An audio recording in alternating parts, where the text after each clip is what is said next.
cœur du Pacifique, longitude 150 degrés est, latitude 7 degrés nord. À bord d'un vieux remorqueur qui porte un nom prometteur, le Hopeful, une équipe de plongeurs de la Calypso, sous la direction de Philippe Cousteau, arrive sur un groupe d'îles volcaniques situées au cœur de la Micronésie. Ah oui, oui, celle-là est très nette.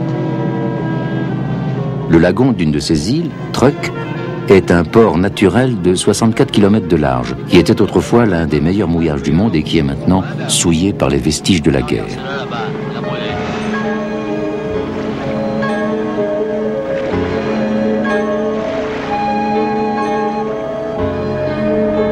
Les épaves qui émergent du lagon sont les témoins silencieux d'un raid de bombardement américain au cours de la Deuxième Guerre mondiale, il y a plus de 25 ans.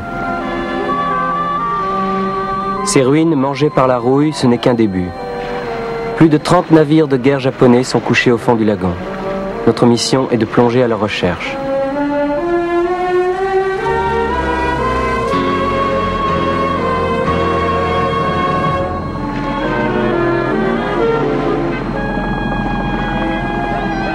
Pour les enfants de Truk, les vestiges de la guerre font partie du décor familier.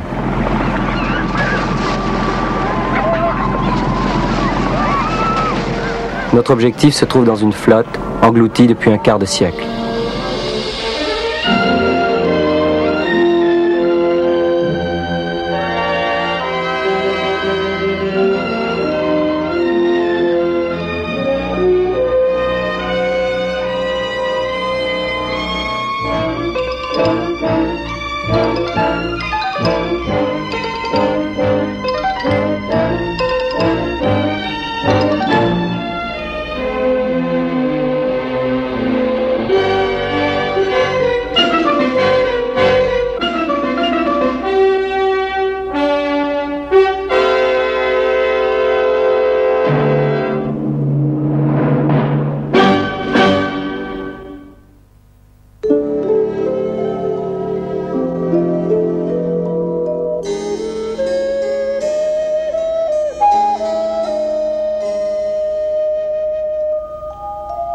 Cet atoll tropical à l'extrême est des îles Carolines, c'est Truk.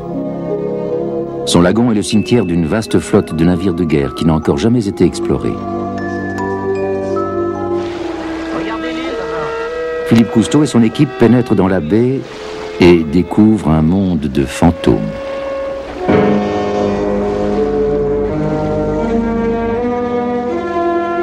Résidus rouillés de la guerre, image même d'un absurde gâchis.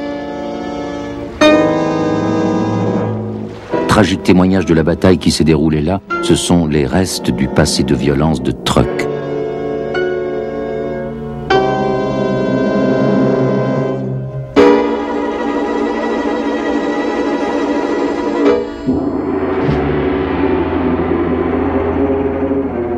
Pendant la Deuxième Guerre mondiale, Truk était une base de la marine impériale japonaise. À partir du début de la guerre, sa construction fut rapide et son organisation efficace. Truk était au centre du périmètre de défense japonais, à la fois le principal centre opérationnel pour la flotte et une base aérienne importante. On l'a appelé le Gibraltar du Pacifique. Et Truk était considéré, après Pearl Harbor, comme la plus puissante base navale dans cette partie du monde. La plupart des fortifications furent bâties en prévision d'un éventuel débarquement. Mais c'est par une attaque aérienne massive que les Alliés décidèrent de neutraliser Truk.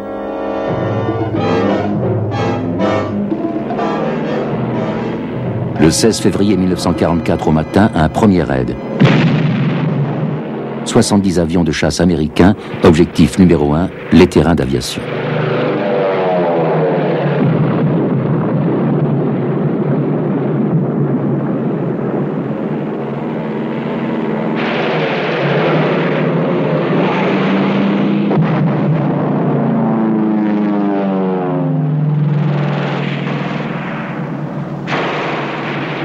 « 275 appareils japonais sont détruits avant d'avoir eu le temps de décoller. La défense aérienne japonaise est rapidement paralysée. Objectif suivant, les navires mouillés dans le lagon de Truk. Le commandant japonais a donné l'ordre à ses navires de guerre d'appareiller. Retardés par le mauvais temps, il restait plus de 30 vaisseaux de la flotte auxiliaire japonaise pris au piège dans le lagon.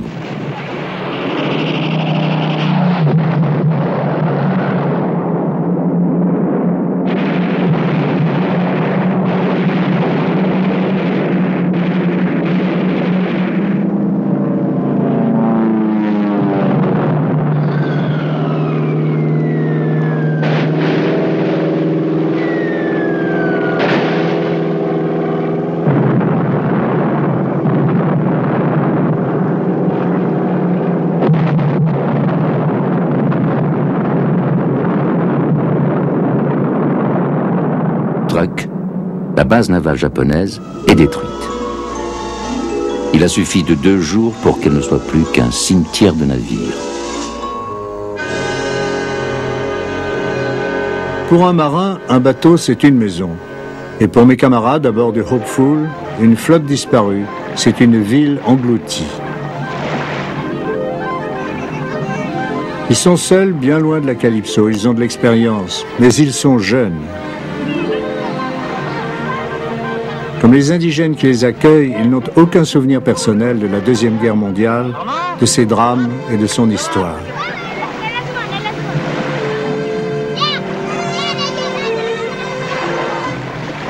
Attendez Armand, c'est sur l'épaule droite.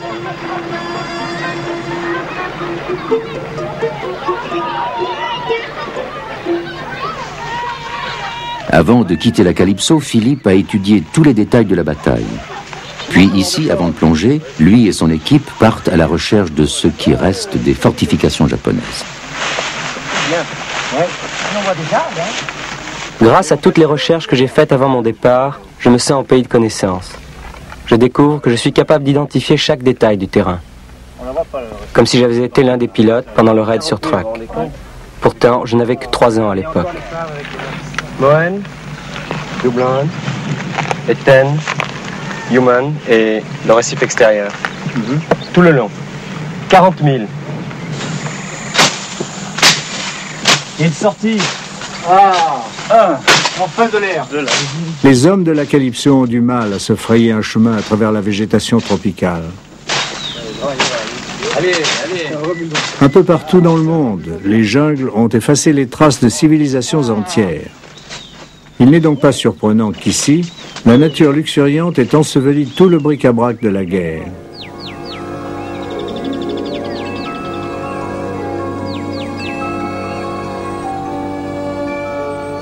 Les cratères de bombes sont devenus des mares fertiles.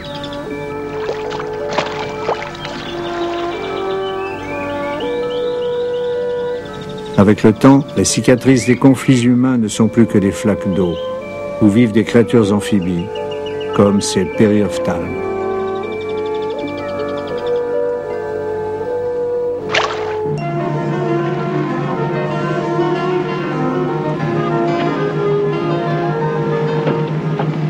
Le mât d'un navire englouti pointe comme un signal qui conduit les plongeurs de la Calypso vers leur première épave de Truk.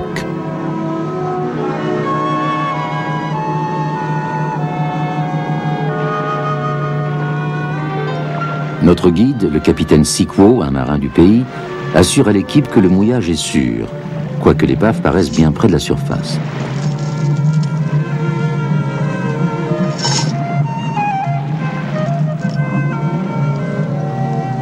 Le navire sombré est bien visible, juste sous la proue du Hopeful. La première plongée ne sera pas profonde. Le chef plongeur Christian Bonissi a décidé qu'avec son coéquipier Dominique Sumian, ils n'utiliseront pas le scaphandre. Ils mettront seulement leurs vêtements de plongée pour se protéger des coupures et des brûlures du corail de feu qui abonde dans le lagon. Philippe Cousteau, qui filmera toutes les séquences sous-marines de cette expédition, vérifie sa caméra avec le technicien Armand Davso. Christian et Dominique emportent leur débordoir à requins. C'est une précaution habituelle dans les eaux tropicales.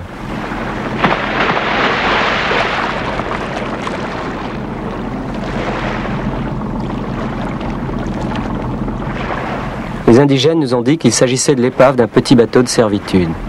Mais, comme il arrive souvent, les habitants de Truk ne savent pas grand-chose sur les navires engloutis dans leur lagon. Au lieu d'un petit bateau, nous trouvons un cargo armé d'une taille respectable.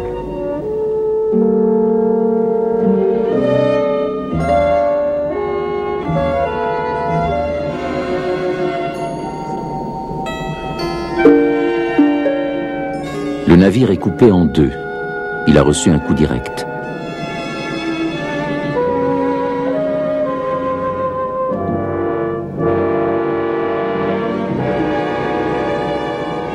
Christian et Dominique font des plongées de 90 secondes.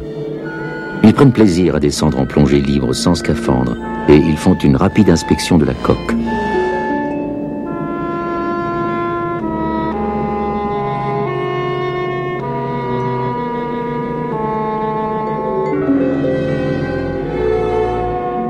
Sur le pont, un puissant matériel de levage pour embarquer du matériel lourd, mais aucune trace de cargaison. Le navire avait dû être déchargé et s'apprêtait à retourner au Japon lorsqu'il fut coulé.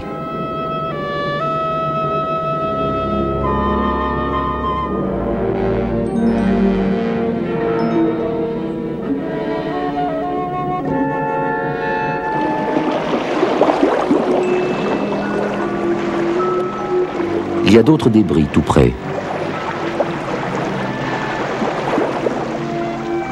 Les plongeurs viennent d'apprendre par le capitaine Sikwo que dans cette partie du lagon, un avion avait été abattu.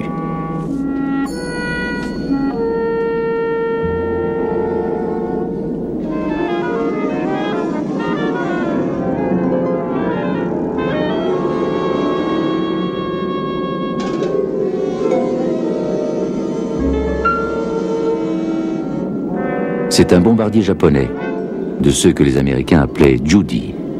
Il pouvait décoller aussi bien d'un porte-avions que d'une base à terre. Cet avion, criblé de balles abattues non loin du terrain d'aviation, fut l'un des rares appareils descendus en vol.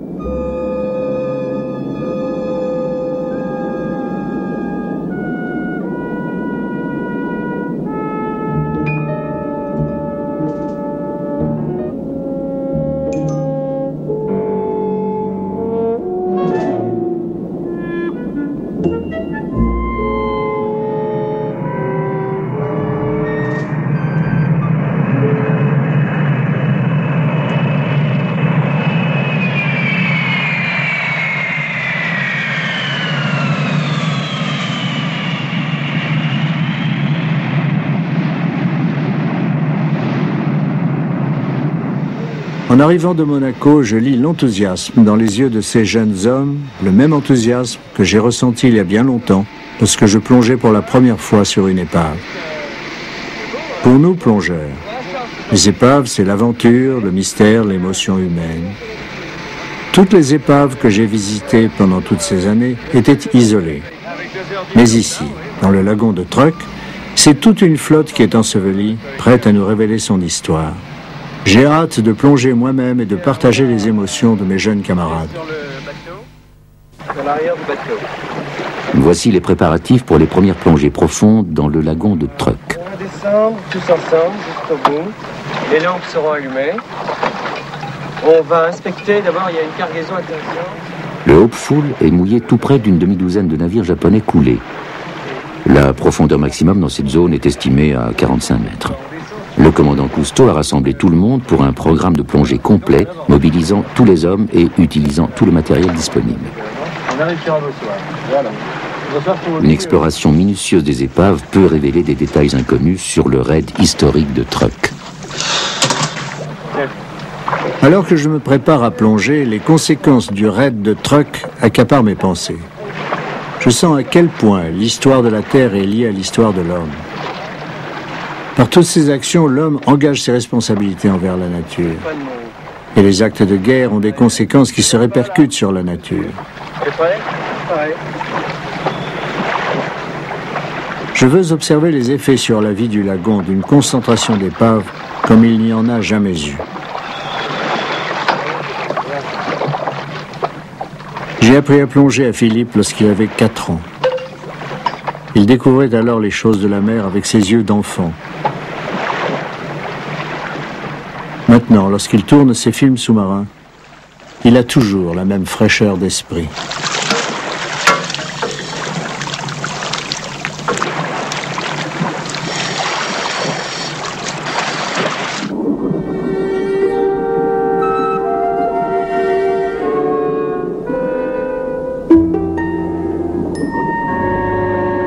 Pour filmer à ces profondeurs, nous avons besoin de lampes et donc de câbles électriques. Ils ajoutent à la difficulté des plongées et exigent des hommes supplémentaires. Comme toujours, je me réjouis de filmer mon père dans l'eau, la fluidité de son style de plongeur. Il ne fait qu'un avec la mer.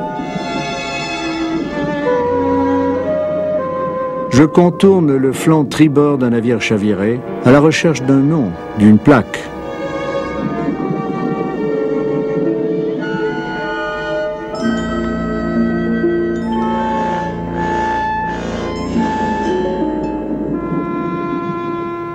Avec des brosses d'acier, l'une des équipes de plongée met à découvert l'identité du bateau. C'est un ravitailleur de sous-marins de 12 000 tonnes, le Heian Maru.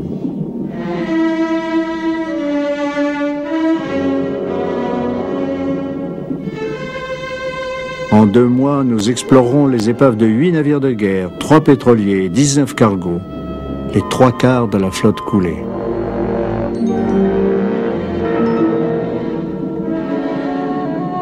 Encore une identification. Un cargo de 10 000 tonnes, le Rio de Janeiro Maru.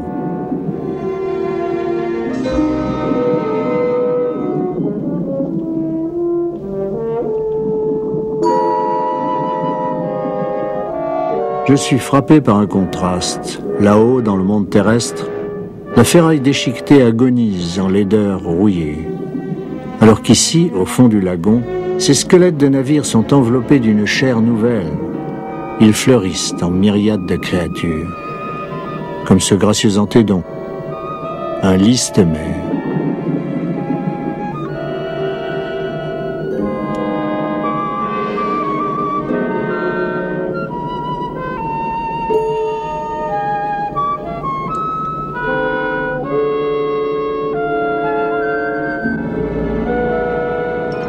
Cousteau et les plongeurs de la Calypso ont fait 480 plongées pour explorer 30 navires dans le lagon de Truk. Et chaque plongée a apporté de nouvelles découvertes. Dans les eaux tropicales, des essaims de petits poissons, des jardins de coraux enveloppent de linceul vivant les navires morts. Un canon, naguère lisse, repose maintenant couvert d'ornements naturels.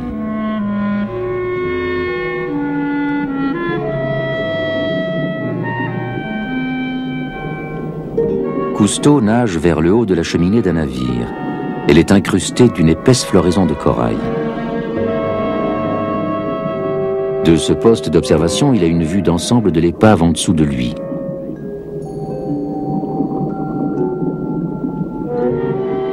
L'intérieur de la cheminée est comme une grotte marine. Dans d'autres eaux, elle servirait d'habitat à de grands animaux marins, mais ici, dans le lagon, la maison n'a pas de locataire. C'est la première fois que je vois des épaves où n'habite aucun grand poisson. Où sont les mérous, les murènes, les langoustes? S'ils existaient dans ce lagon, ils auraient logiquement élu domicile dans les épaves. Cousteau se déplace toujours avec une grande économie de gestes pour profiter au maximum de son unique bouteille d'air.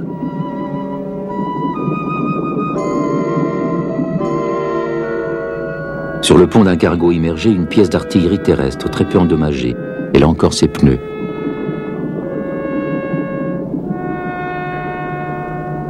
Et sur chaque navire, de la proue à la poupe, toujours le même tapis de corail.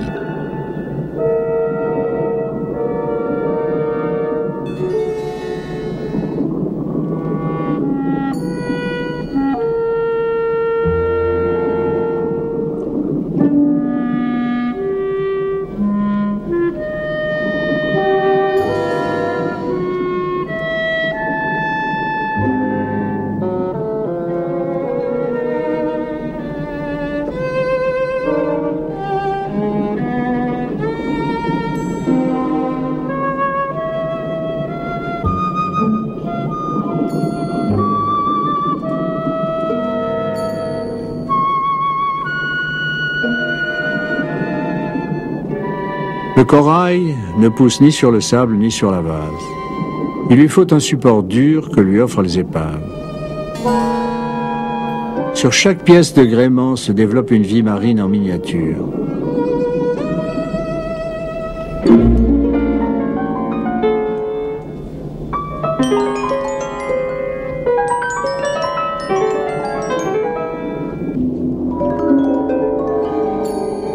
Bien que les grands animaux marins soient absents, des essaims de petits poissons multicolores vont et viennent parmi les fleurs de pierre, les éponges, les coquillages. Je suis fasciné par cette explosion de beauté.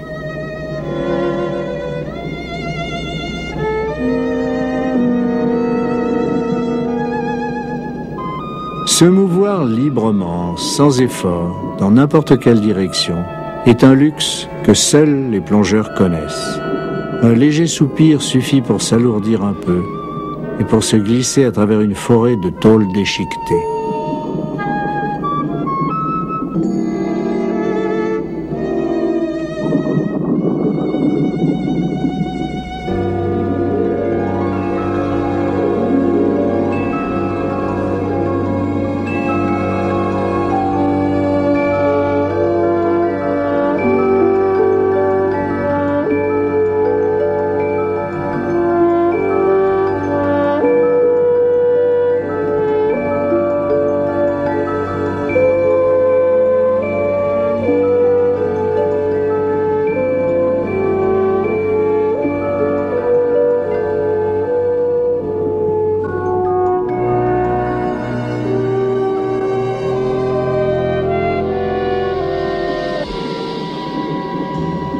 Une exploration plus poussée du mouillage nord-ouest du lagon permet une découverte inattendue.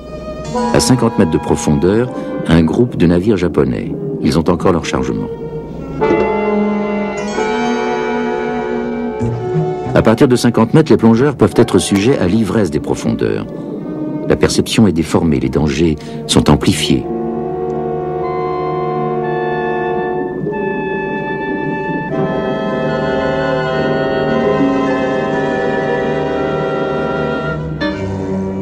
Une table d'opération sous l'eau depuis 25 ans. Un laboratoire médical entièrement équipé en assez bon état.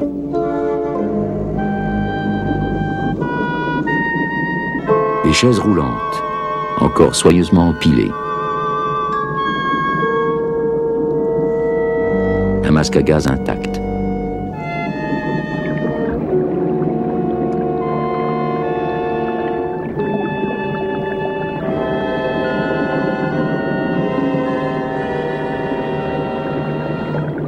Instinctivement, je suis prudent. Sur Terre, un toit, c'est un symbole de sécurité. Mais je suis dans la mer, où un plafond sur ma tête est une menace permanente. Chez soi, on entre directement, mais sur le seuil d'un logement au fond de l'eau, on hésite toujours avant d'entrer. Puis, on ne progresse que prudemment.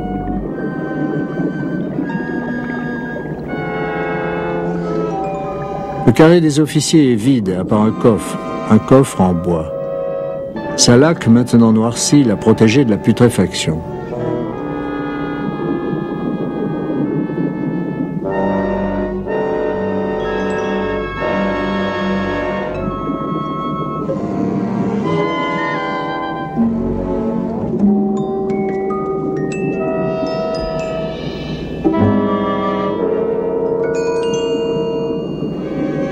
Il n'y a pas de trésor englouti ici, à peine une poignée de menu-monnaie, aujourd'hui sans valeur. Le symbole peut être du seul bénéfice que l'homme peut attendre de la guerre.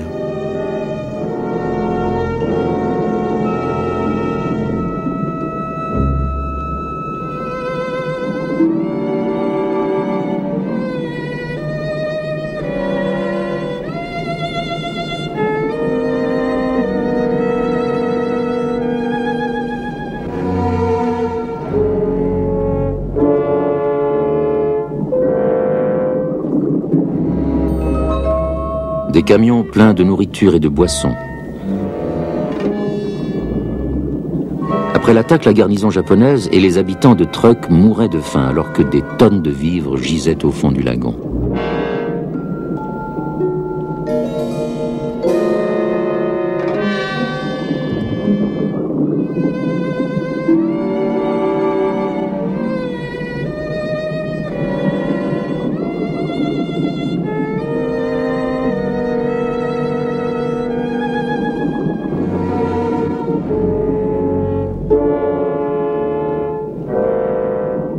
Le carré des officiers est vide. Ce qui reste est enterré sous une couche de boue. De la vase, j'extrais des bois de cerf. Dans la mythologie japonaise, les cornes de cerf étaient le symbole de la volonté divine. Elles étaient traditionnellement tenues par l'un des 7 sages.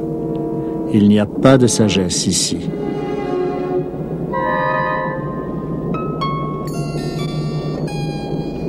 Dans la cuisine, les murs d'acier sont tordus et crevés. Mais Mais la vaisselle fragile a survécu aux explosions qui ont secoué ce navire.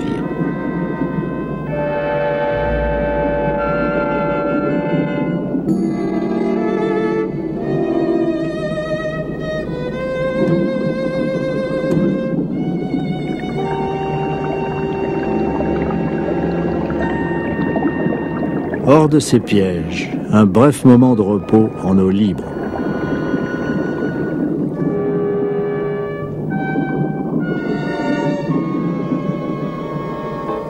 Instinctivement, je vérifie la porte pour être sûr qu'elle ne se refermera pas derrière moi.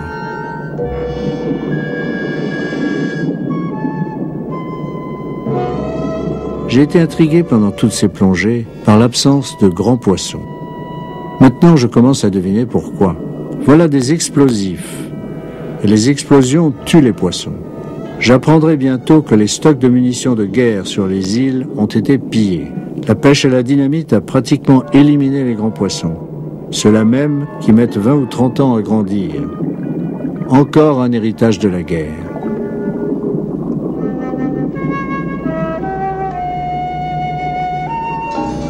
Une coursive m'invite à une promenade sous-marine. Mes pensées vont vers les hommes qui ont jadis marché sur ce pont et se sont penchés à ces bastingages. Comme tous les marins de haute mer, ils devaient se sentir proches de la nature et à sa merci, comme moi-même. Ils ne sont plus là pour raconter leur histoire. Ils m'attirent. Ils vont nous obliger à descendre plus bas dans ce lagon pour en savoir davantage sur eux. Plus bas que nous n'avons jamais osé le faire.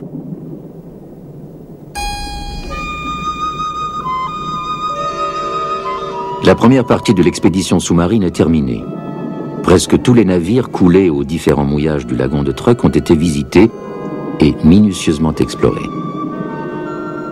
Les explorations faites jusqu'à maintenant permettent de supposer que Truk était bien mal préparé pour résister à une attaque. Le Gibraltar du Pacifique était un mythe. Cousteau et les plongeurs remontent avec des objets à étudier.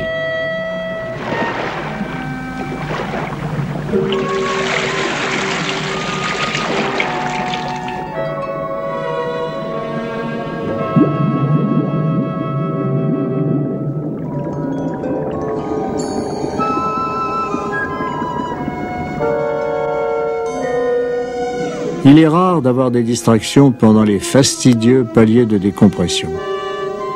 Mais parfois, nous bénéficions d'un traitement de faveur. Des méduses nous rendent visite aujourd'hui. Ces créatures, qui sont parmi les plus primitives de la mer, sont aussi parmi les plus gracieuses.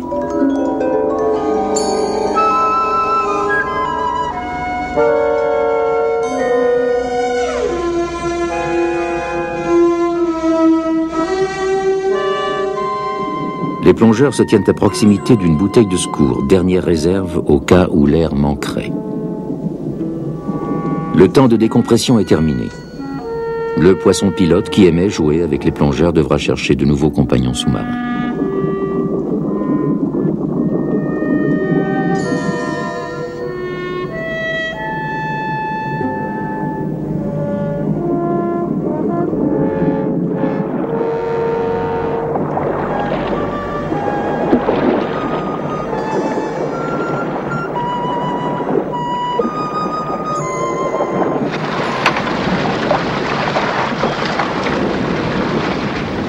Le Hopeful est petit, il n'est pas brillant, mais il flotte et il est vivant.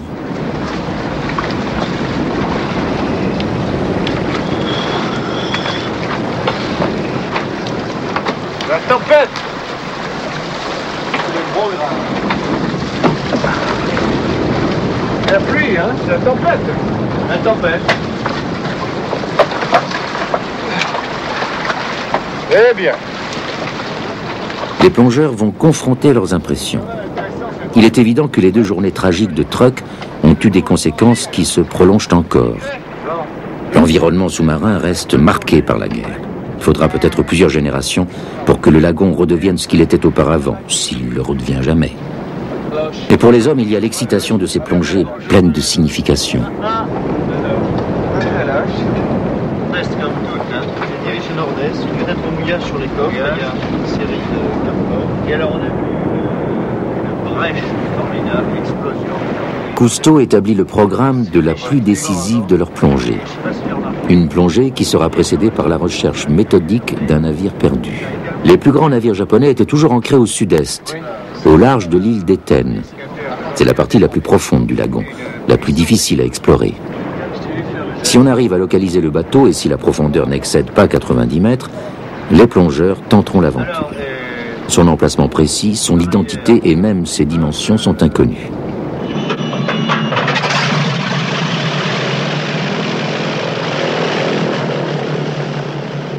Un repérage aérien est entrepris pour évaluer les conditions de plongée à proximité du mouillage d'Éten.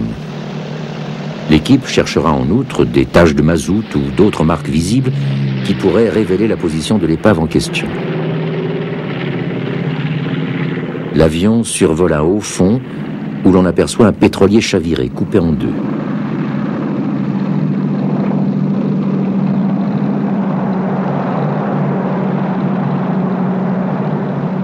Le mouillage sud-est ne fournit aucun indice qui permette de supposer qu'un navire repose au fond.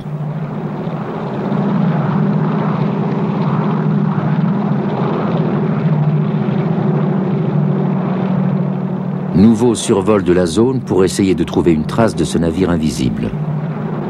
En vain. Il faudra employer des méthodes électroniques.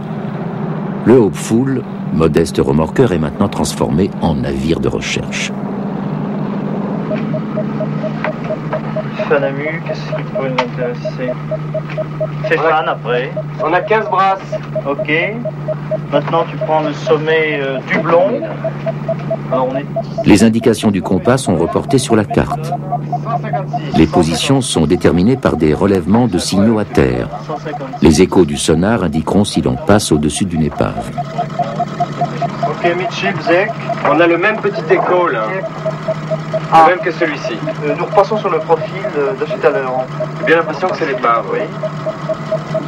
Le fond monte encore. 200, Zek. 200. 20 brasses maintenant. Le graphique du sonar dessine une grande forme reposant sur le fond du lagon à moins de 200 mètres devant le Hopeful. On a 22 brasses. Bon, je vais faire un point, on doit t'approcher des paves hein, maintenant. Zeke, you go 180. 180. Voilà. Il trace sur une carte la route qui mène directement au-dessus de l'épave présumée. Il manœuvre pour se centrer sur l'emplacement avec précision. Ils y sont. Profondeur, presque 90 mètres. Ce sera une plongée profonde, mais dans des limites encore acceptables. Une bouée est mouillée. Selon le sonar, l'objet immergé est une masse volumineuse qui monte à différentes hauteurs. Tout cela confirme au large d'Éten l'existence d'une épave qui n'a été ni vue ni touchée pendant 25 ans.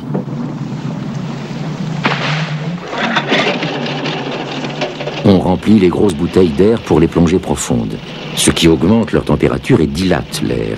Les bouteilles doivent être refroidies afin d'être remplies à la capacité voulue pour une plongée à plus de 85 mètres.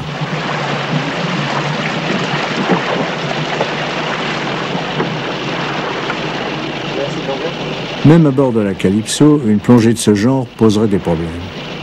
À bord du Hopeful, sans cuisson de recompression en cas d'accident, notre équipement technique est tout juste suffisant. Du moins, nous avons les détendeurs du dernier modèle qui nous permettront de respirer plus facilement à grande profondeur. Et les grosses bouteilles à haute pression augmenteront le champ d'action des plongeurs. Impeccable. Tiens, fais un petit essai. Oui, tu vois.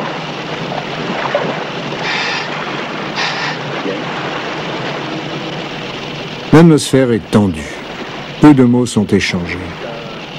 Chacun sait très bien qu'il n'y a pas de place pour la moindre erreur.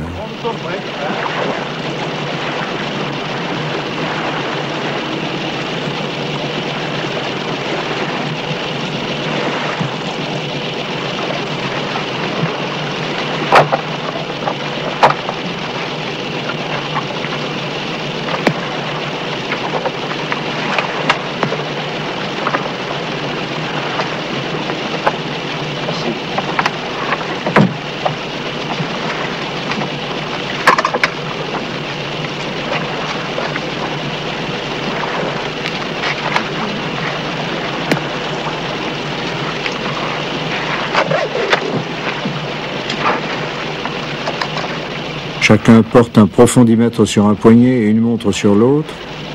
2 références vitales pour les plongées profondes. Ça nous fait une plongée. Alors on se fera porter au palier l'ardoise pour donner les temps exacts. Philippe Cousteau et le chef plongeur Christian Bonissi repassent leur table de décompression. Ils doivent la savoir par cœur, car une erreur de décompression à la remontée peut causer une lésion définitive, et même la mort. À plus de 80 mètres, les plongeurs pénétreront dans le royaume de la narcose par l'azote. C'est l'ivresse des profondeurs. Elle peut altérer leur jugement. Dans ces conditions, la moindre confusion doit être évitée à tout prix. Pour qu'un plongeur en difficulté puisse être identifié instantanément, les scaphandres sont marqués aux initiales de chacun. Les plongeurs sont maintenant prêts à descendre. Philippe Cousteau, qui filmera cette plongée minutieusement préparée, fait une vérification de dernière minute avec Armand Davsault, l'homme qui a construit sa caméra. Vraiment étonné qu'on ait un problème quelconque aujourd'hui. Ok. Et maintenant, Philippe aussi est prêt à plonger. Tout à l'heure.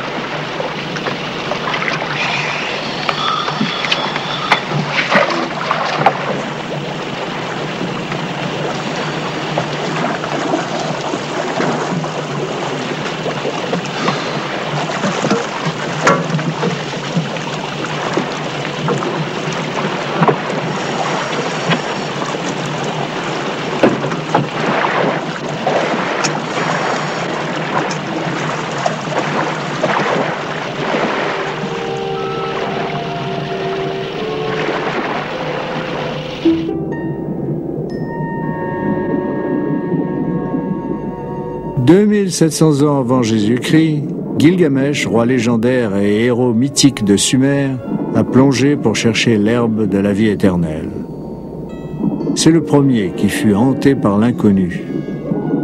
Il ne devait pas être le dernier.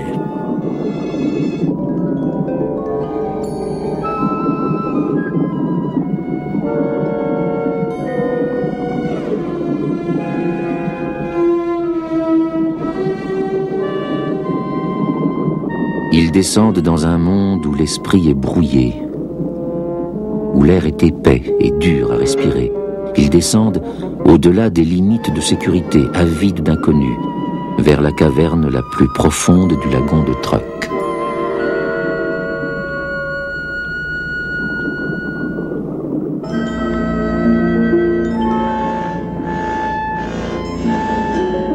Profondeur 65 mètres. Les plongeurs poursuivent leur descente vers un navire perdu. La lumière diminue, l'eau est laiteuse et la visibilité incertaine. Ils nagent toujours plus bas vers l'épave encore invisible.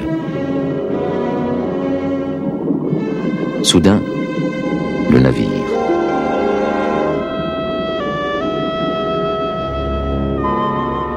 Les canons antiaériens pointés vers le ciel témoignent que les marins continuaient à se battre pendant que le bateau coulait. Je vide mes poumons pour accélérer la descente. Je me sens léger, très à l'aise et trop sûr de moi. Je sais que c'est le premier signe de la narcose. Au milieu du bateau, Christian trouve une entrée.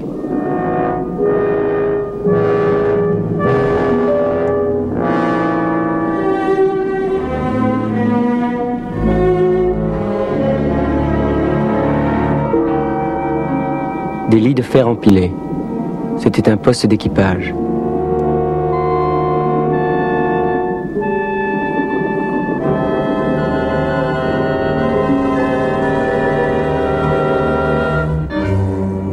Profondeur 92 mètres. Une autre ouverture. Ce compartiment étanche a été écrasé par la pression de l'eau. Il n'a pas pu y avoir de survivants.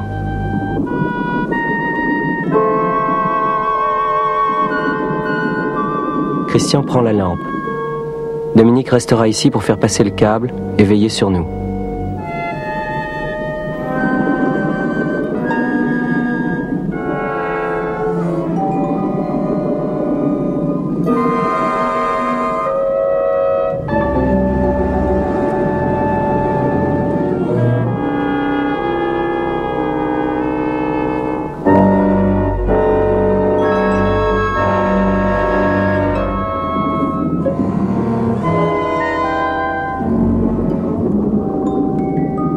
un vase liquide et rouge un bonnet de marin.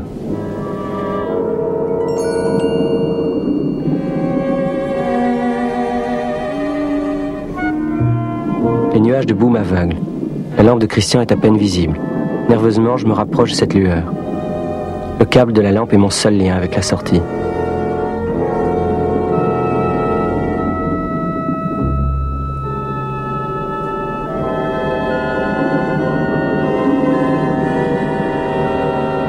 Par une fissure du plafond rouillé, sort une chaussure. Il n'en reste que la semelle.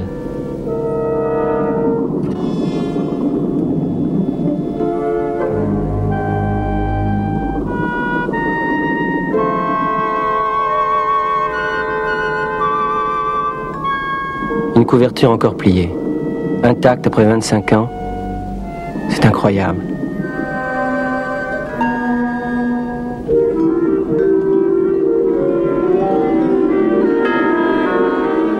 Une angoisse inhabituelle m'envahit et c'est machinalement que je continue à filmer. La narcose me remplit d'impressions folles au rythme du ballet de la lampe de Christian.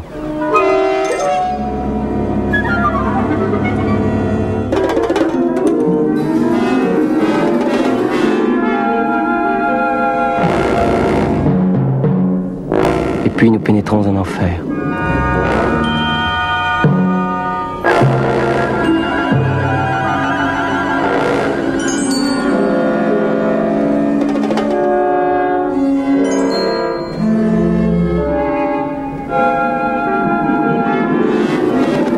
On dirait une hallucination.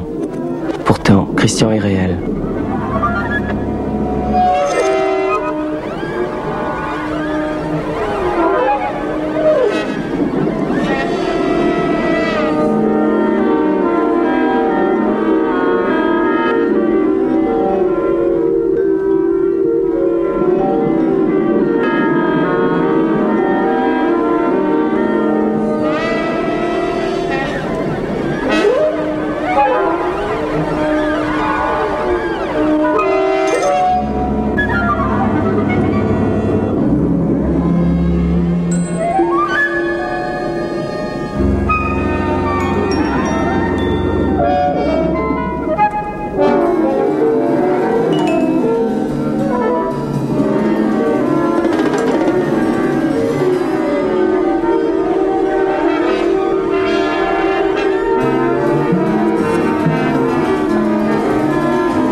Je lutte pour me contrôler.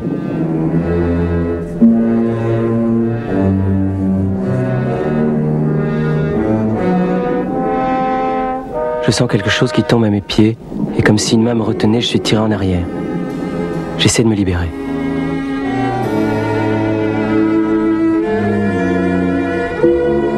Christian maintenant me regarde, il devine mon angoisse.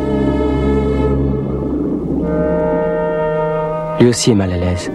Et il indique la sortie.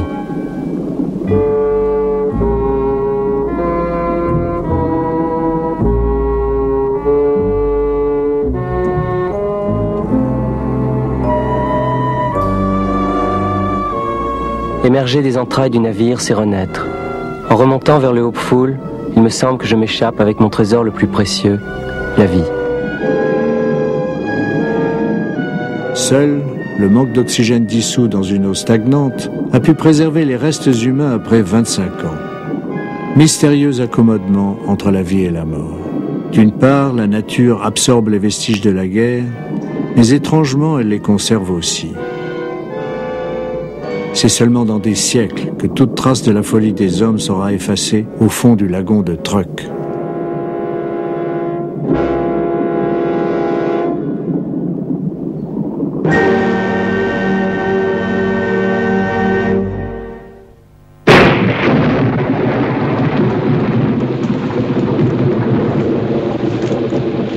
Deux mois après son arrivée, l'expédition s'en va.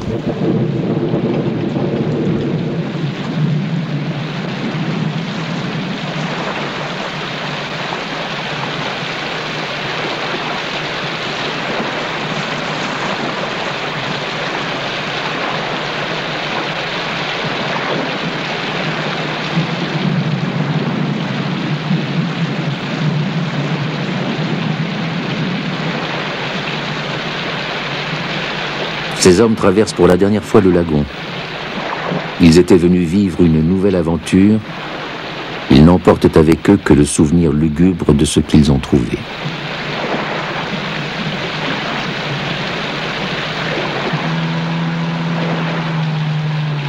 Les motifs d'une guerre disparaissent éventuellement, mais ses conséquences persistent.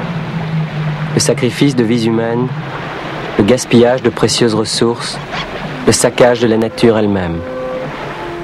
Le lagon de Truk meurtri pour les générations à venir. Pour les morts, tout est dit.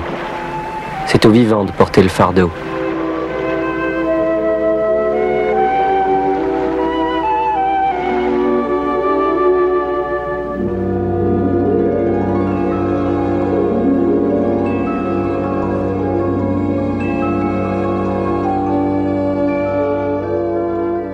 À l'origine, la guerre était l'affaire des dieux et des rois. Le peuple la subissait comme un fléau.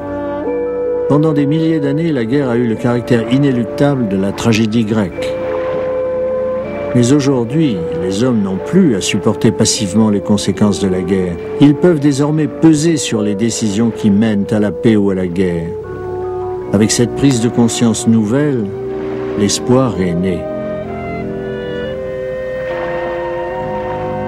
Comme l'écrivait prophétiquement le poète John Donne en 1623, « Tout homme est un morceau des continents, une part du grand tout. Chaque homme qui meurt me diminue parce que je suis épris du genre humain. »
Naufrages ou actes de guerre ont englouti pour toujours d'innombrables navires.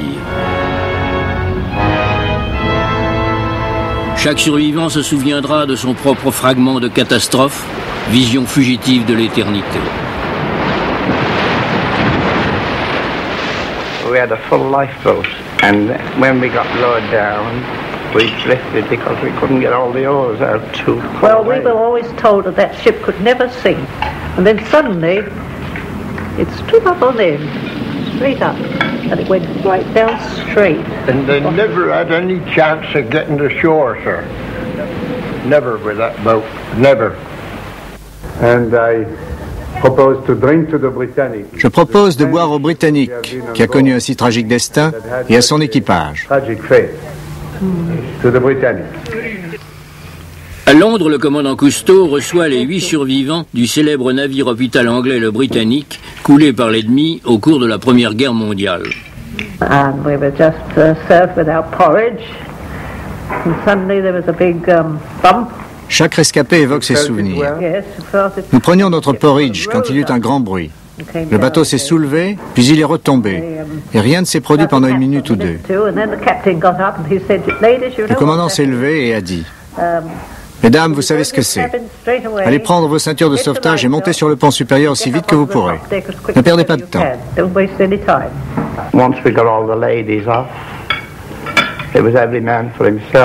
Dès que les femmes furent évacuées, c'était chacun pour soi. Il s'agissait d'éviter les hélices. Nous avons eu de la chance, nous y sommes arrivés. J'ai vu un canot de sauvetage découpé par les hélices. J'ai vu des bras et des jambes voler en l'air.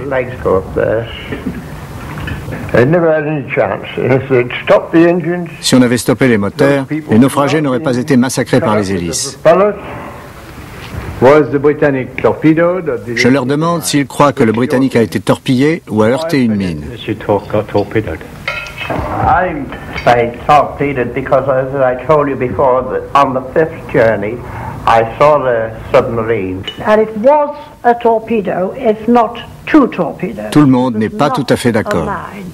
Mrs. Mitchell, what is your opinion? Was the ship torpedoed or did it hit a mine? Oh, torpedo, without a doubt. Without a doubt, torpedo. Thank you. Now you, Mrs. Without a doubt, torpedoes. They fired two of them. Torpedo. At least one torpedo, at least. It was a mine without a shadow of doubt. You know what Rudyard Kipling said about William Tantum, spécialiste des catastrophes maritimes, cite le mot de Kipling. La première victime d'une guerre, c'est la vérité. Lancé 6 mois avant la Première Guerre mondiale, le Britannique, réputé incoulable, eut un destin aussi tragique que son frère jumeau, le Titanic. Il sombra en Grèce moins d'1 an après sa mise en service, soupçonné d'avoir violé les lois de la guerre.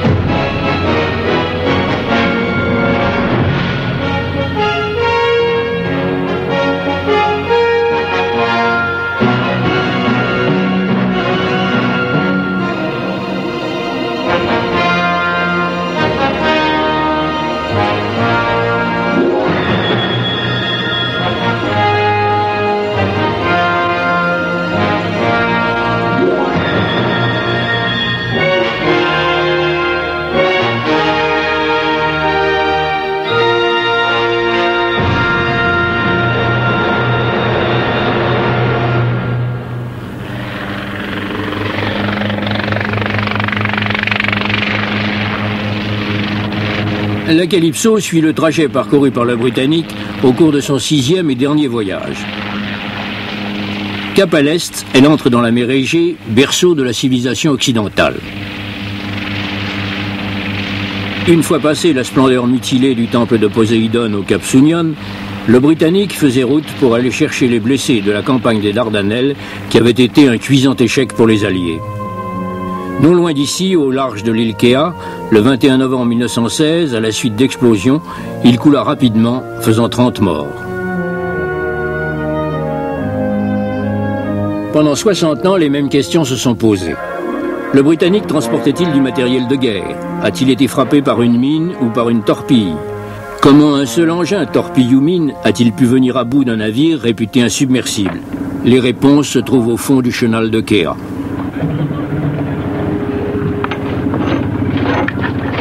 Enfin, la Calypso stoppe au point où le naufrage est indiqué sur les cartes de l'amirauté et elle hisse le signal qui, dans ce chenal très fréquenté, avertira les autres navires qu'elle n'est pas maître de ses manœuvres.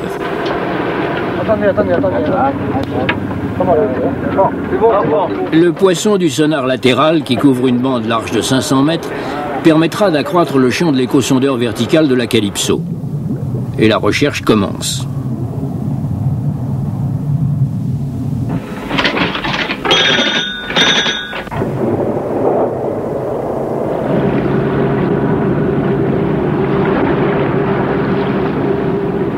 Sous l'œil attentif du docteur Harold Edgerton, le célèbre inventeur électronicien, les signaux sonars ne révèlent qu'un fond plat et monotone.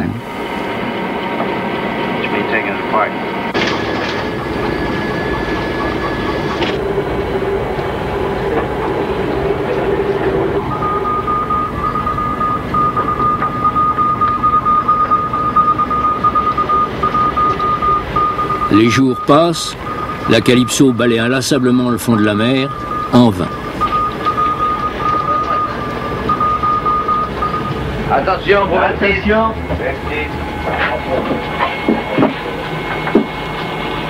260. 260.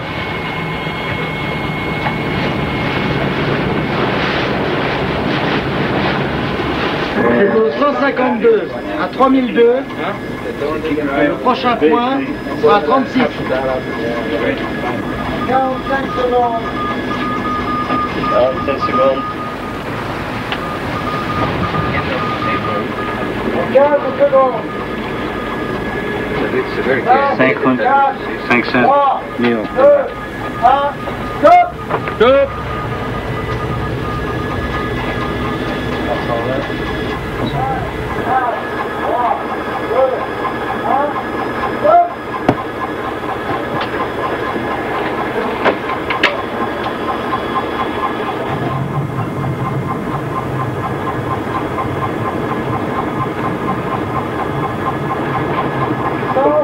De 300 et 3000. 150, 300, 3000.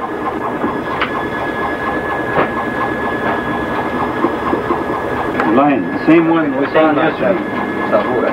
The same one. Ah, oh! Oh, un point, s'il vous plaît!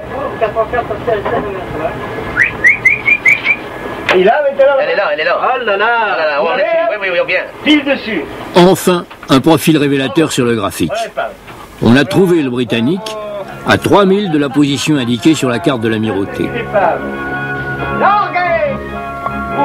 C'est parti.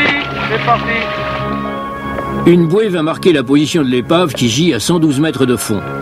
Beaucoup trop profond pour des plongées en scaphandre autonome à l'air comprimé.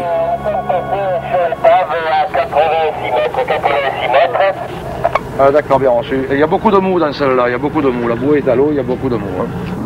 Et là, surtout qu'il ne faut pas se gourer. Hein. Voilà l'échelle. C'est ridicule. Alors, quand vous baladez là, ben voilà l'effet que ça fait. On dirait une puce sur un éléphant. Voilà. Et un plongeur, c'est encore bien plus petit que ça. Hein. Non, une fourmi sur un bateau comme ça. C'est vraiment extraordinaire. C'est la soucoupe qui fera la première reconnaissance du navire naufragé. Ces deux occupants restent à la pression atmosphérique et ne subissent pas les contraintes physiologiques qui limitent l'efficacité des plongeurs.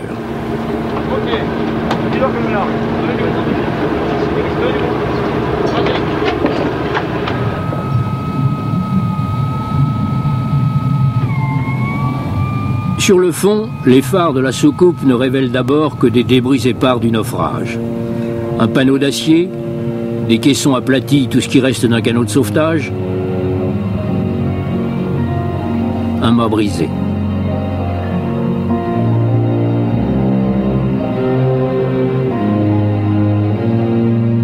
Soudain, dans l'obscurité se dessine une silhouette plus sombre encore.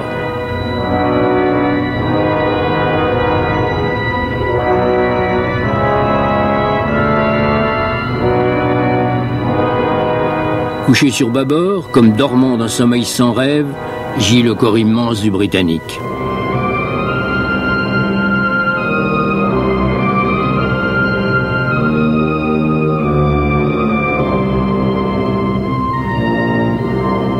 Bien entendu, on n'a pas trouvé le bateau tout de suite. On a d'abord passé demi-heure environ à chercher avec l'échosondeur. Et on a d'abord trouvé une cheminée, quelques tubes, et puis finalement une énorme silhouette sombre devant nous. Et là, on était arrivé sur la coque. Tout de suite, on a pu voir des sabords. De partout, il y avait des éponges dessus. On commence à voir les sabords, là. Voilà, des sabords. C'est ça, les sabords, oui. Sabords. Il y en a toute une série. On voit encore les vitres, là, qui ont été retirées, qui ont été glissées vers le bas. Elles sont encore en état. Et là, la soucoupe glisse sur le... Quelques-uns des 2000 hublots du grand paquebot étaient restés ouverts au moment de l'explosion. Le navire n'a mis que 55 minutes pour sombrer. Mais presque tous les 1136 membres du personnel médical et de l'équipage ont pu être sauvés. On voit très bien d'ailleurs, on voit le bois à l'intérieur dans la coursive, on voit le pont en bois qui est encore en état. Alors partout, on aperçoit des éponges, c'est des éponges jaunes, il y a des algues.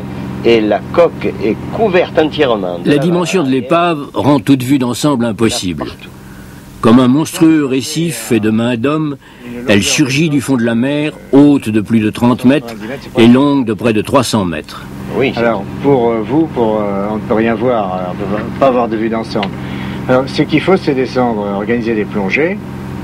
Une fouille de l'énorme carcasse pour savoir s'il s'y trouve des armes exigera pour être menée à bien sans risque une organisation poussée jusque dans ses moindres détails. C'était un transport de troupes. On en aura vite le cœur net. Hein. Oui. La profondeur du Britannique crée de sérieux problèmes. La Calypso retourne à Marinazea, près d'Athènes. Elle embarque de l'hélium, qui, mélangé à l'oxygène et à l'azote, évitera aux plongeurs la narcose et les erreurs de jugement souvent dramatiques qui en résultent. Une tourelle submersible est également embarquée. Elle épargnera aux plongeurs les longs paliers de décompression dans l'eau froide.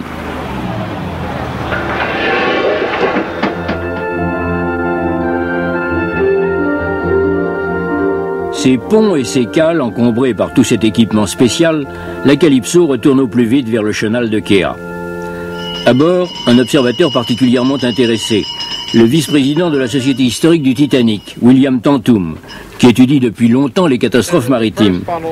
Il en est toujours réduit aux hypothèses quant aux causes du naufrage du Britannique. William Tantoum imagine le drame. La rencontre avec une mine était peu probable. Cette zone avait été déminée 2 ou 3 jours auparavant.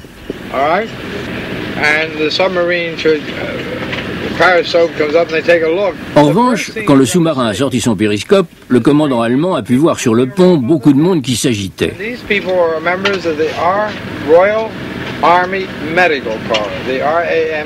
Tous ces gens appartenaient au corps médical de l'armée et portaient un uniforme kaki d'allure militaire. Aussi bien les officiers que les infirmiers et les infirmières. On the first class deck area wore regular military type of collars and hats. And at 8:10 or 8 o'clock in the morning or 7:30, they could have been moving from their quarters to the Grand Salon for mess, and a submarine with periscope sees a great... Le sous-marinier allemand les a pris pour des militaires. C'est pourquoi, pense Tantoum, ce navire hôpital fut frappé d'une torpille, quoiqu'il portât, entre la première et la seconde cheminée, une grande croix verte éclairée la nuit par 500 ampoules. You should see between the number 1 and number 2 funnel, she had a red cross, a green cross that was illuminated at night by 500 bulbs. La soucoupe est à nouveau préparée, cette fois pour surveiller et protéger les plongeurs.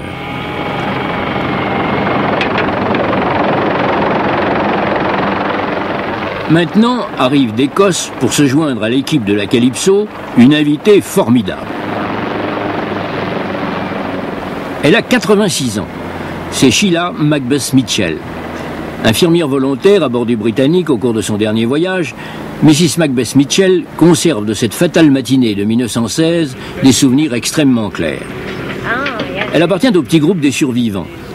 Elle vit aujourd'hui à Édimbourg dans une paisible retraite avec son mari qui a 92 ans. Where am I to go? Cependant, invitée par Cousteau à revenir sur la scène de la tragédie, 60 ans après, elle s'est empressée de venir courir l'aventure. J'explique à Mrs. Mitchell ce qu'est la soucoupe plongeante. Autonome, propulsée par des hydrojets, lestée par un gros plomb de sécurité qui peut être largué en cas de danger. That is a safety weight in case of emergency only. To drop that and come back to the surface. You see the saucer is going. Now. And there we go. There we go. Le plongeur qui se tient sur le sommet de la soucoupe est là pour la décrocher. The machine. Mrs. Mitchell me dit qu'elle aime beaucoup la mécanique. Madame, lui dis-je, j'aimerais en savoir un peu plus sur ce qui est arrivé quand le bateau a été touché.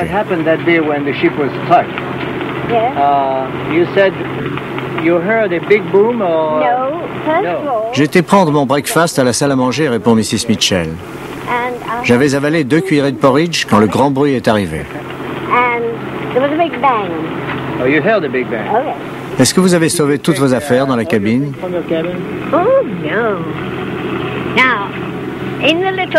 Oh non, dit-elle. J'ai laissé dans un petit sac vert en tricot sous le hublot. Un très joli réveil de voyage en crocodile que m'avait donné mon frère.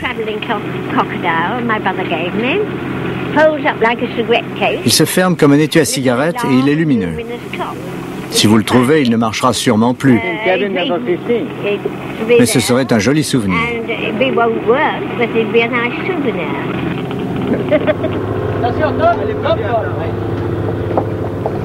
La première équipe de plongeurs profonds, Raymond Coll, Ivan Giacoletto et Fandan, se prépare à descendre. Comme d'habitude, le docteur Pierre Cabarou, un vétéran de la plongée profonde, est là pour veiller sur eux avec autorité.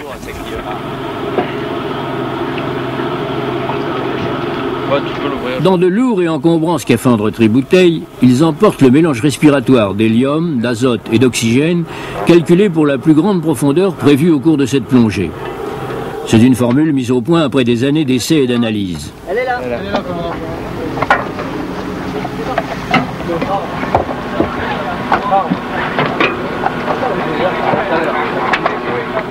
Dans les prochains jours, avec Falco, Patrick Delmotte et le commandant Cousteau lui-même, la Calypso effectuera au total 68 plongées individuelles pour explorer le Britannique.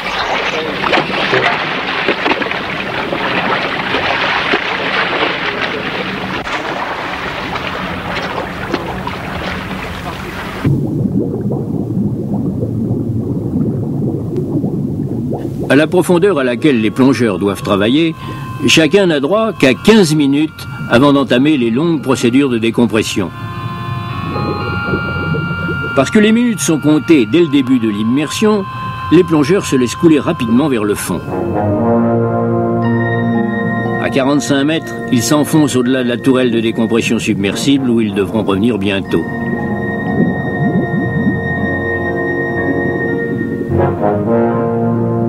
Ils laissent vite derrière eux la lumière du soleil et ils entrent dans la nuit sans fin des profondeurs.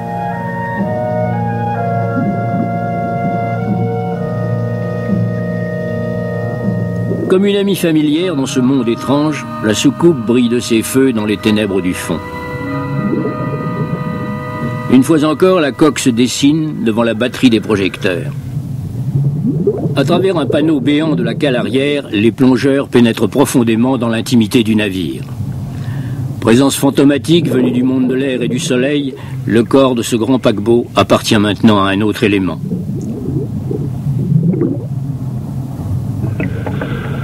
Quels que soient les secrets militaires que ces cales puissent contenir, ils n'ont pas grand sens ici. L'épave a été soumise à d'autres luttes, d'autres occupants. Le crabe et le ver marin, les algues et les éponges. Mais les cales ne contiennent aucune arme.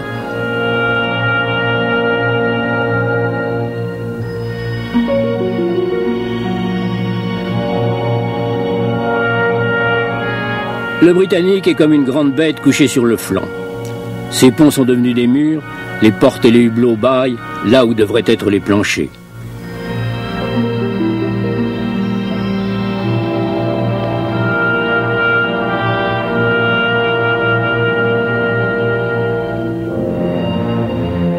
L'une des hélices à 3 pales de 38 tonnes se dresse, immobilisée à jamais. Les hélices, maintenant couvertes d'animaux marins, ont provoqué presque toutes les pertes du Britannique. Battant la surface de la mer alors que le paquebot sombrait par l'avant, les hélices aspirèrent les canots de sauvetage, écrasant les embarcations jusqu'à les mettre en pièces.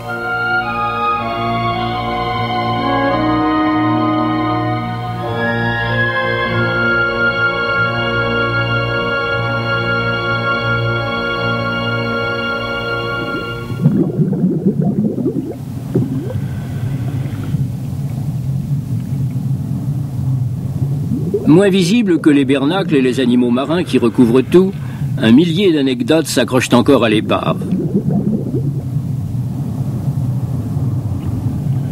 Ceux qui travaillaient dans une cale ne furent pas avertis à temps, ils arrivèrent sur le pont pour constater que tous les canots de sauvetage étaient partis.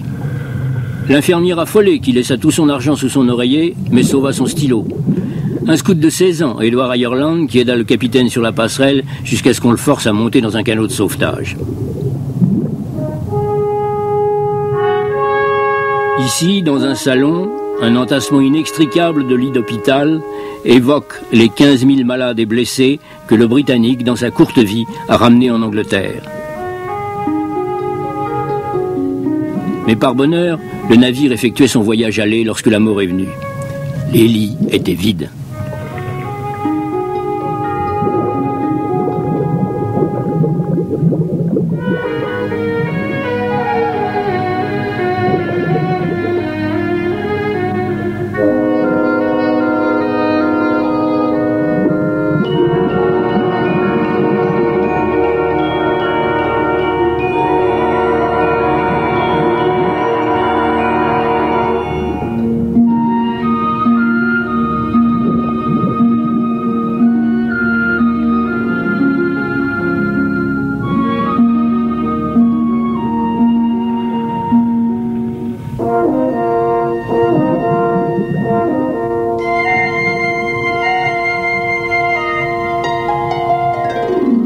Ici, sur la passerelle, le capitaine Bartlett a lutté en vain pour échouer son navire sur l'île de Kea. Après s'être assuré qu'il ne laissait personne à bord, il entra dans l'eau calmement et fut recueilli par une embarcation qui patrouillait.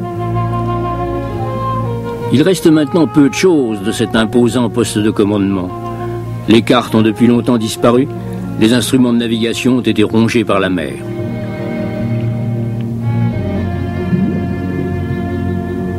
Le Shatburn, le système par lequel les ordres étaient transmis de la passerelle aux machines, n'est plus maintenant qu'une masse encroûtée.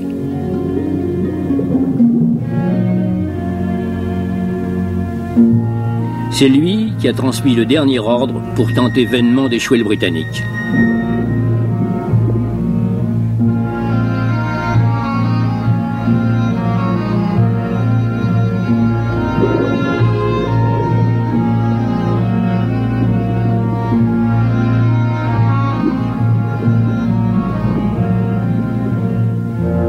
Tout ce qui reste de la barre, c'est la garniture de laiton qui ceinturait le bois. Les poignées et la roue elle-même ont depuis longtemps disparu, pourries.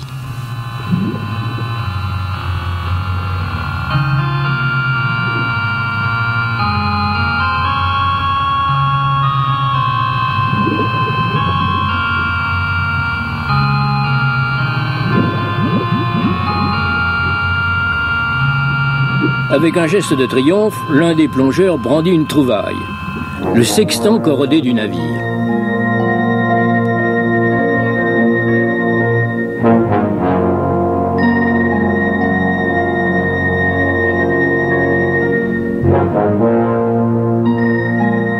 Durant la brève période de son commandement, le capitaine Bartlett habitait près de la passerelle dans le luxe relatif que lui valait son rang. Ayant assisté à la naissance et à la mort du navire, il a dû méditer sur son lancement, qui était déjà de mauvais augure. Né pendant la guerre, le roi des paquebots de luxe anglais fut voué à la mer, sans cérémonie ni baptême. Comme le disait un des ouvriers écœurés, à peine construit, ils te l'ont flanqué à l'eau.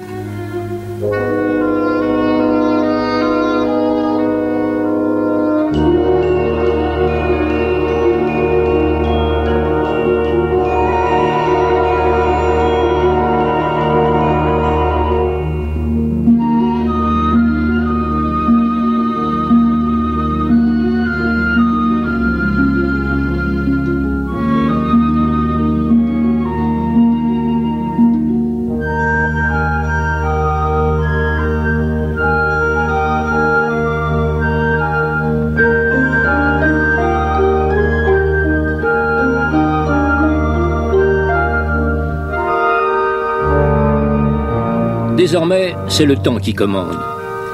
À chaque plongée, au bout de 15 minutes exactement, les plongeurs échangent des signaux et commencent leur lent et laborieux retour.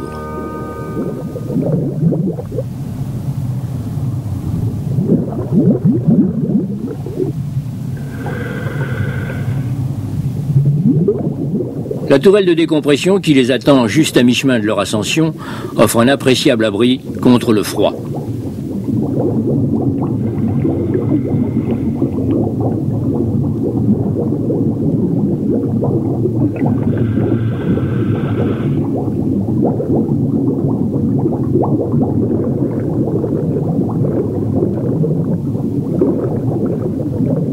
En Entourés par des plongeurs de service descendus pour les aider, les plongeurs de grand fond déposent leurs encombrants scaphandres à Heliox et les placent dans des berceaux à l'extérieur de la tourelle.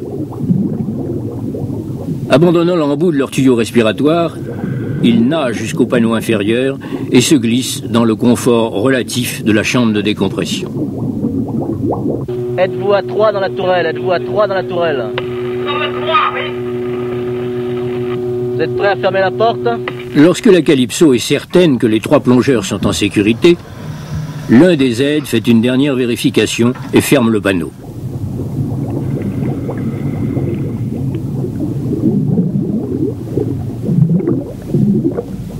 Très vite maintenant, les plongeurs commencent leur ascension finale.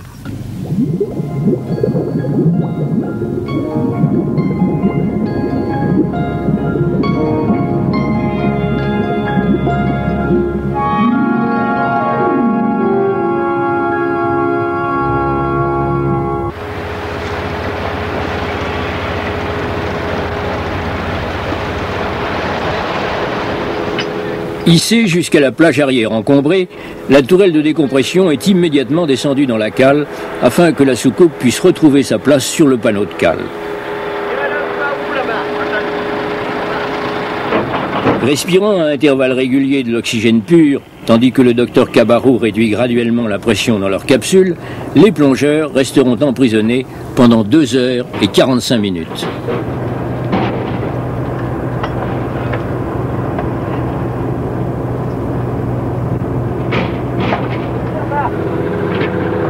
Passionnément, l'équipe examine les objets qui ont été ramenés du fond dans un panier.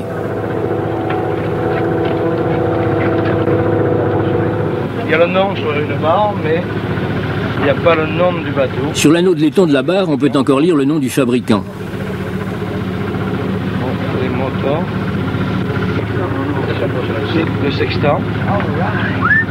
Ah, c'est beau. C'est très bon, c'est comme ça qu'on regarde les étoiles. À l'envers. Ah ouais.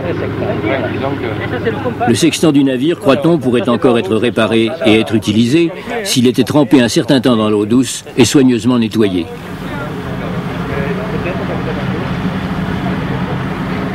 En forme?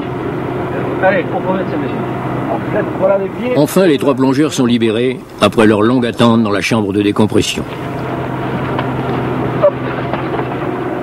Rituellement, le docteur Cabarrou demande à chaque homme comment il va, et toujours rituellement, chacun répond qu'il va bien. Oui, pas mal, ouais. T'as pas trop compris.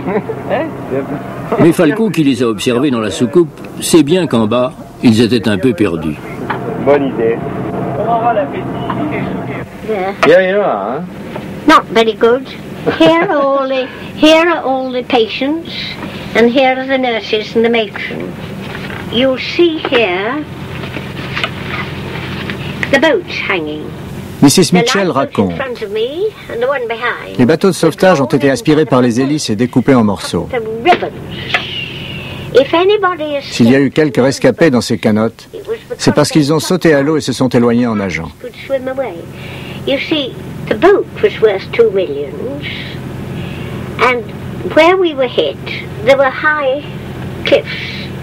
On a essayé d'échouer le navire sur l'autre côté de l'île, là où il y avait une plage de sable. Quand nous avons été évacués, le navire était encore en route et les hélices sont venues en surface. Tous les canots étaient entraînés vers l'arrière par les remous. Quand le bateau a coulé, il a plongé tout droit dans l'eau. Just like a dive, a good dive. And everybody. Tout le monde avait le cœur serré. Quand il s'est incliné, j'ai pensé à mes valises qui allaient glisser sous le lit de la nurse qui partageait ma cabine. Et à toutes les oranges et aux citrons que j'avais achetés à Naples et qui joncheraient le plancher.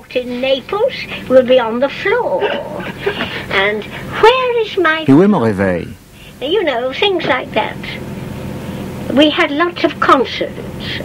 J'ai aussi perdu toutes mes chansons, ma meilleure musique.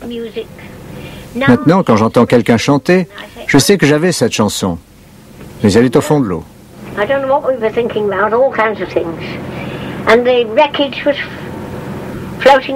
Les débris du naufrage flottaient autour de moi, et parmi eux des pancartes qui disaient « Réservé aux médecins, réservé aux infirmières, réservé aux blessés ». Car l'infirmière majeure était vraiment une femme très vieux jeu. Lorsque nous voulions nous promener à bord le soir, elle mettait ses pancartes et une corde pour nous empêcher de circuler. Une commère à côté de moi, voyant ces pancartes, s'écria « Ha ! Étonnant qu'il n'y ait pas un écriteau disant que les médecins et les infirmières ne doivent pas se noyer du même bord. » Arrivé enfin à Athènes, je me déshabille pour me mettre au lit. J'avais des jartelles avec des rubans bleus. L'un de ces rubans manquait. Et une autre infirmière, pour me taquiner, m'a demandé si je l'avais donné au marin qui m'avait sauvé en échange du ruban de son bonnet. Et c'était vrai? Non. Je suis beaucoup trop victorienne pour ça.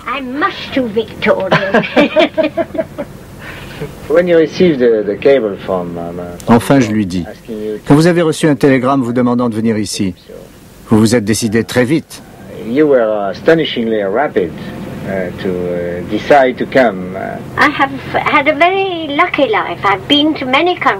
J'ai eu une vie très heureuse.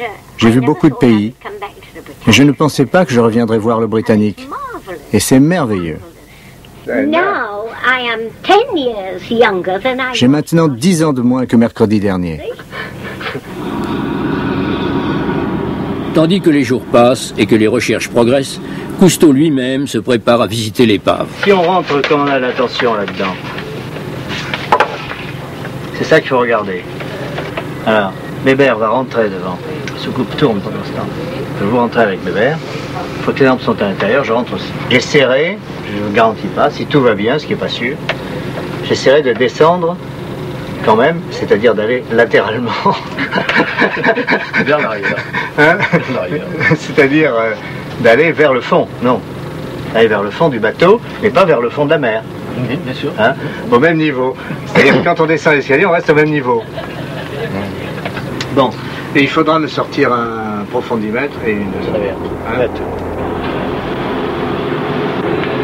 Avec la précision sans hâte qu'enseigne une longue pratique, les derniers préparatifs s'achèvent sur la plage arrière.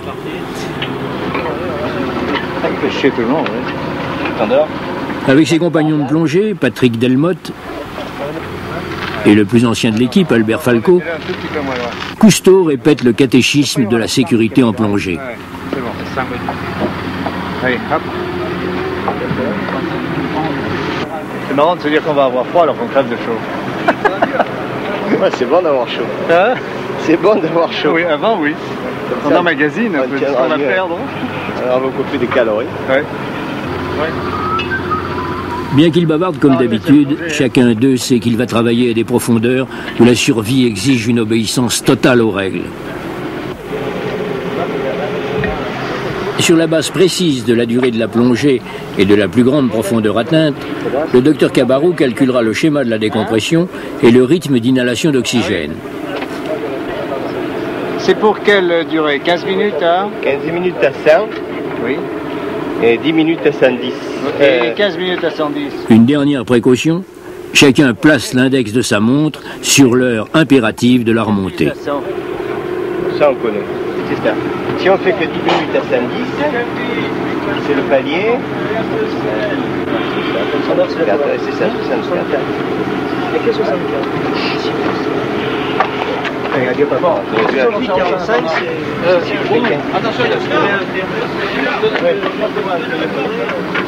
Vous êtes prêts, hein, les autres?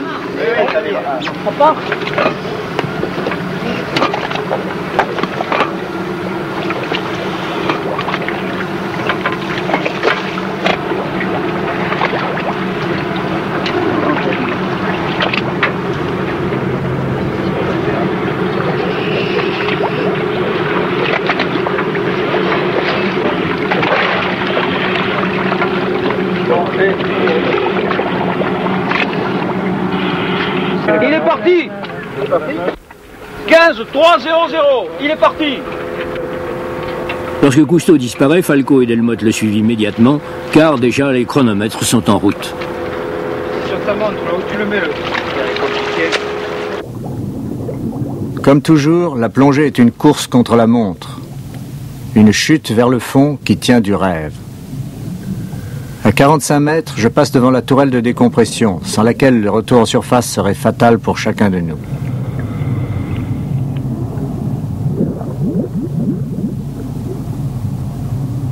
Rapidement, je suis vers le fond le câble de nylon tressé.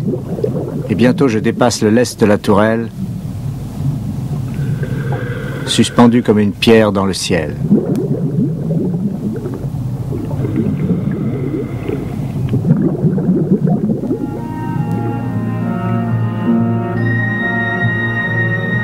Presque aussitôt, je franchis une première barrière, celle des ténèbres.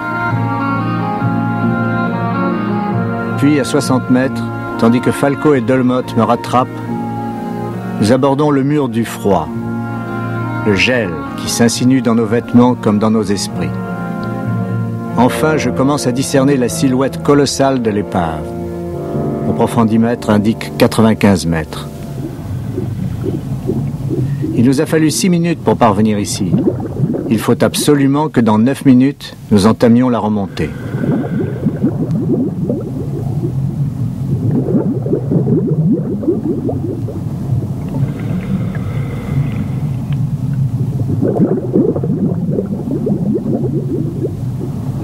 Je nage maintenant dans un monde où tous les points de repère ont été faussés. Les murs du hall monumental des premières classes sont au-dessus et au-dessous de moi, le plancher directement en face. Je me faufile à travers un labyrinthe de barres métalliques croisées en travers de ma route. J'ai l'impression que je pourrais m'y faire prendre, comme un thon dans un filet géant. Je comprends soudain que cette grille est tout ce qui reste du grand escalier. Mais je suis désorienté aussi par un dépaysement plus subtil. Toute la carrière du Britannique a été imprévue. Conçu pour accomplir des traversées très mondaines dans l'Atlantique, il a passé sa brève existence à de banales besognes de guerre. Ici, dans cette pièce où devaient jouer les orchestres, une sorte de poussière s'est déposée partout, comme dans un grenier. L'histoire, je pense, a fait fausse route.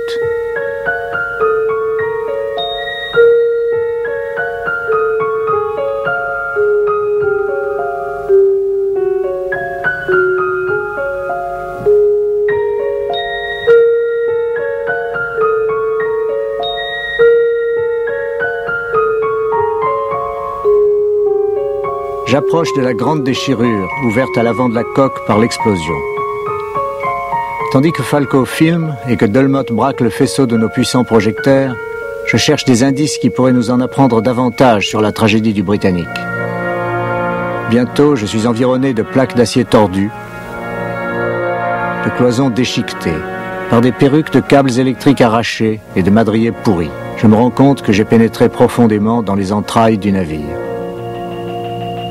Tout à coup, l'obscurité totale. Je m'accroche à un tuyau mutilé. Mes compagnons réapparaissent et me trouvent. Ce qui m'a semblé une éternité n'a duré que quelques secondes. Après coup, je me rappelle ma peur soudaine et ce mot de Paul Valéry, un homme seul est en mauvaise compagnie.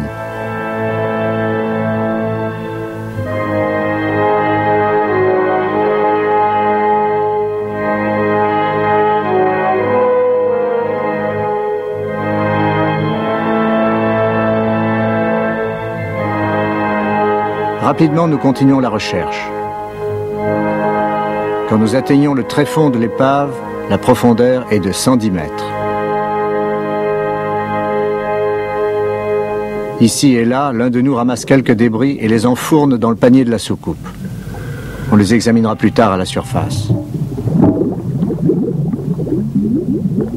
À peu de distance de l'énorme déchirure, à 40 mètres peut-être de la proue, nous trouvons un morceau de charbon qui semble avoir été projeté hors de la soute.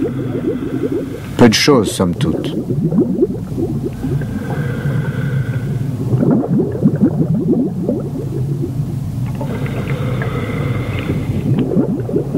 Ma montre indique que nous avons atteint la limite du bref espace de temps qui nous était alloué. Je fais signe à mes compagnons. Nous commençons notre remontée.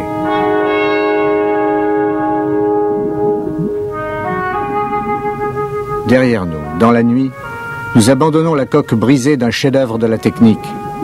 Sombre présage que nous aussi, nous sommes vulnérables. En son temps, le Britannique fut qualifié d'exemple aussi parfait qu'il était possible de le concevoir du génie créateur des hommes. Il n'a duré que moins d'1 an.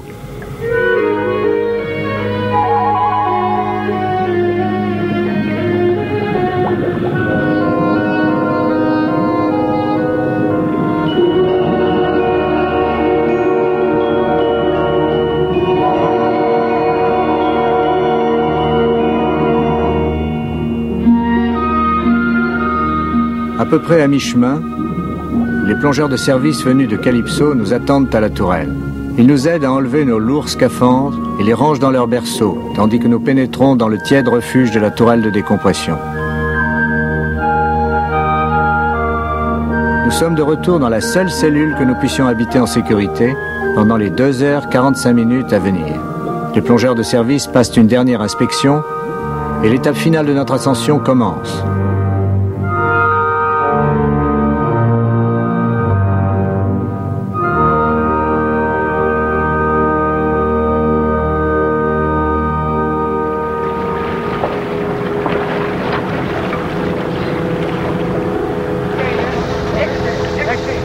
Comme des ouvriers à la fin de leur travail.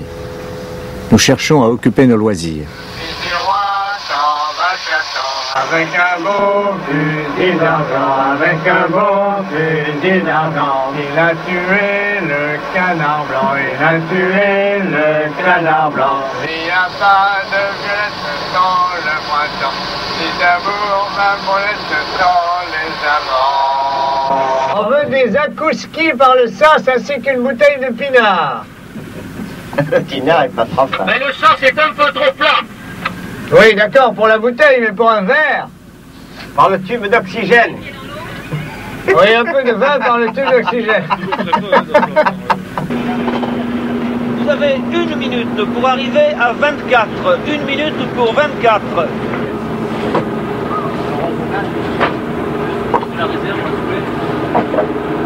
Vous reprenez les masques. Ah oui, d'accord. Là, pour ça, il est fort.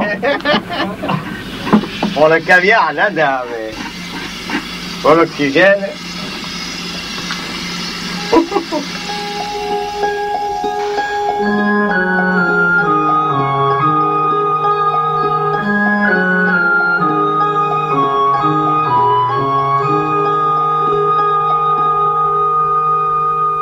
Bon. Ok. Qu'est-ce qui reste là quand même?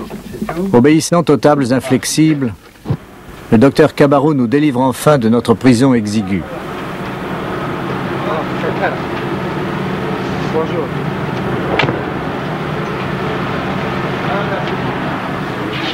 Bon.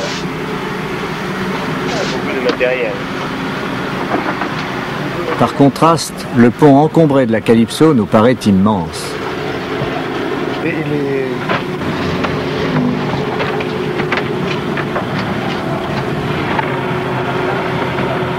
Curieux, c'est où le plus froid?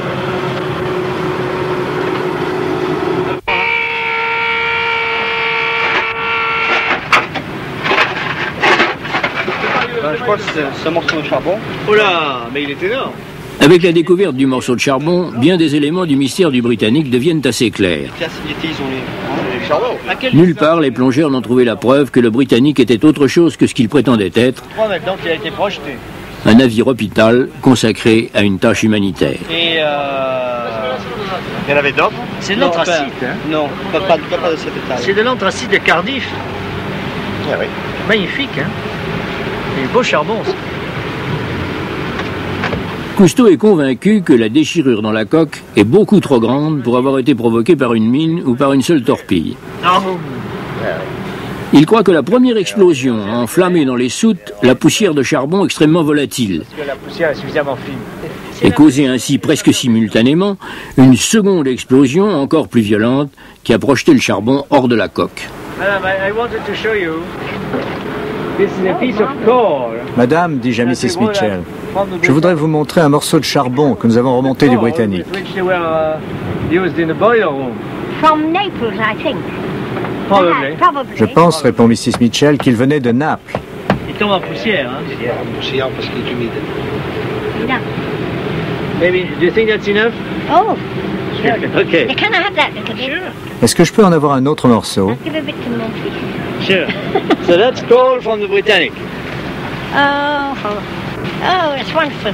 Thank you. Il est presque certain que le Britannique a touché une mine. On a trouvé plus tard le journal de bord du sous-marin allemand U-73, rendant compte qu'il avait laissé passer un navire hôpital sans l'attaquer. Mais il dit aussi qu'il avait déjà posé des mines dans le chenal de Kea.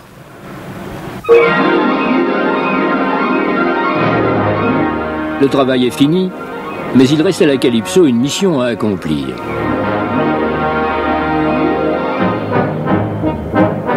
Mrs. Mitchell bénéficie d'une chance rarement donnée aux mortels.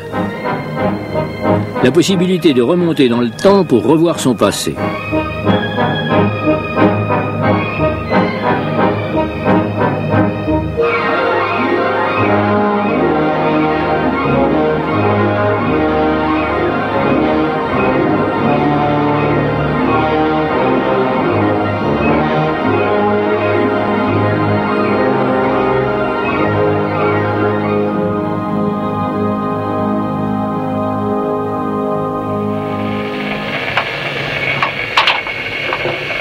Pas de torpedo cette fois. Hein? Ok, porte ok pour moi.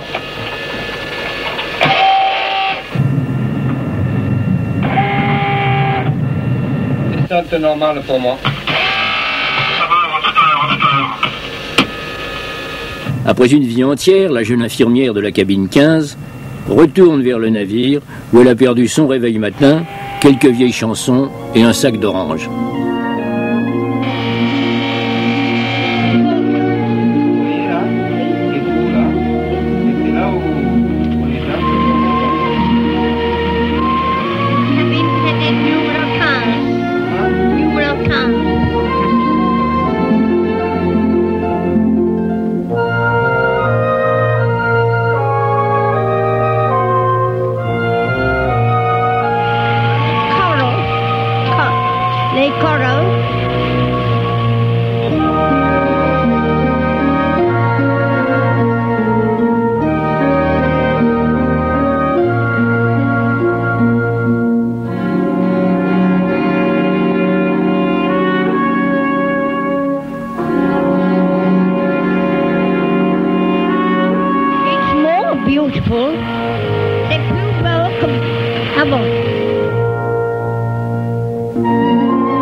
Good. Did you see the ship? Oh, le Britannique, c'est beaucoup plus joli maintenant qu'avant. Ah! C'est plus joli maintenant qu'avant. C'est vrai. Ah, c'est vrai. Et j'ai vu un grand Lobster. Langouste. Langouste. Il a fait du breathing, much of that. Yeah. Il avait peur. Il avait peur, oui. Oh, lovely, I saw beautiful things. Okay, now we will help you out. Now then. Wait a minute.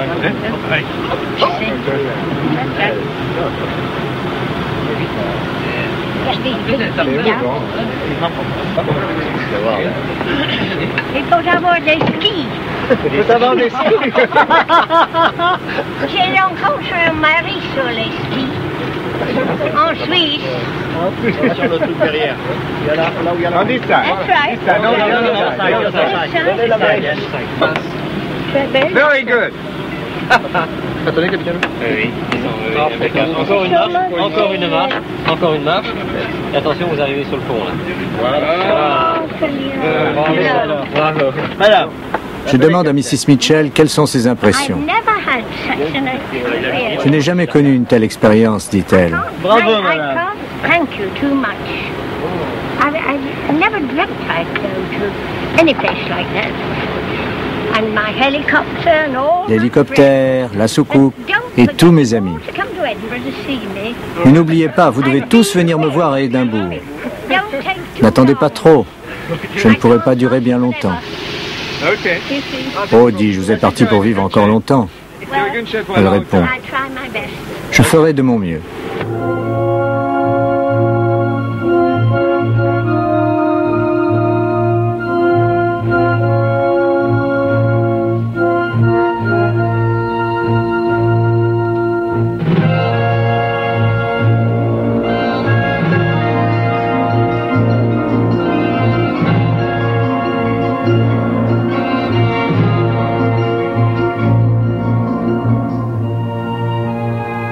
Une fois de plus, l'invité de la Calypso a fait ses bagages. Comme un enfant qui a fait l'école buissonnière et qui vient de se faire reprendre, Mrs. Mitchell se prépare à quitter la mer qui l'a épargnée, les souvenirs de sa jeunesse, et à retourner vers l'aventure sans fin de la vie quotidienne.